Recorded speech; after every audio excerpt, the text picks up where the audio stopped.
Reiz dzīvoja divi brāļi. No tēva viņi mantoja lauku, kurā audzēja labību. Ražu viņi dalīja uz pusēm. Viens brālis bija precējies, viņam bija daudz bērnu, bet otrs dzīvoja viens. Tas, kuram bija sieva, naktīs slikti gulēja un visu laiku domāja: kā tad tā? Mans brālis nav precējies, bet mēs dalām ražu uz pusēm. Ja nu viņam vecumā kas notiks, viņam nav bērnu, kas varētu palīdzēt. Es viņam saku, lai ņem vairāk nekā pusi ražas un naudu atliek vecumdienā, bet viņš neklausa. Tā viņš domāja, grozējās no vieniem sāniem uz otriem, tad nakts vidū piecēlās, ņēma maisu graudu no savas klēts un slepus iebēra brāļa klētī. Otrs brālis arī naktīs slikti gulēja un domāja: kā tad tā?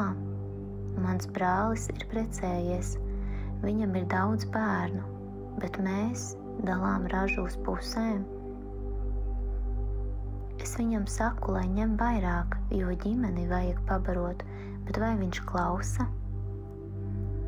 Arī viņš nakts vidū piecēlās no gultas, ņēma maisu graudu no savas klēts un slepus iebēra brāļa klētī. Tā viņi dzīvoja slepeni palīdzot viens otram, līdz kādā naktī sadūrās, nesot maisus uz muguras. No nakts gājieniem brāļu bagātība nekļuva ne lielāka, ne mazāka, taču mīlestība auga. Tajā vietā viņiem par godu tika uzcelta baznīca. Cilvēks ir sabiedriska būtne. Jau no dzimšanas viņš dzīvo sabiedrībā. Sākumā ģimenē, pēc tam dažādos kolektīvos. Viņa laime vai nelaime ir tieši saistīta ar to, ar kādiem cilvēkiem kopā viņš aug un attīstās. Ir grūti iedomāties pilnīgi laimīgu cilvēku uz neapdzīvotas salas. Vientulība ir līdzīga augstākajam soda mēram. Tādēļ Robinsons tā nopriecājās, kad satika piektdienu.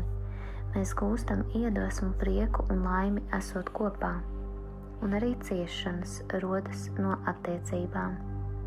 Mēs nespējam dzīvot bez sabiedrības, taču tajā dzīvot nemākam. Vai var iemācīties būt kopā neciešot, vai tā ir utopija? Kas tā labad ir jāsaprot? Ikdienas dzīvē mēs parasti neiedomājamies, ka dzīve sabiedrībā ir pakļauta stingriem likumiem un ka to pārkāpšana liek mums ciest. Ja pavēro bites vai skudras, ir redzams, ka to vidū nav hausa. Viss ir sakārtots un visi pilda kādu neredzamu likumu. Cilvēku ģimenēs arī ir likumi, un mēs neapzināti ievērojam kādus noteikumus, tradīcijas, ko esam mantojuši no iepriekšējām paaudzēm. Taču mūsdienu cilvēki atstāja novārtā mantotās idejas un paradumus, uzskatus un gaumi. Mūsdienu cilvēki ir nolēmuši lauzt tradīcijas. Tos vairāk pievelk brīvība un neatkarība nekā pieņemtā uzvedība. Hare Krishna, Hare Krishna, Krishna Krishna.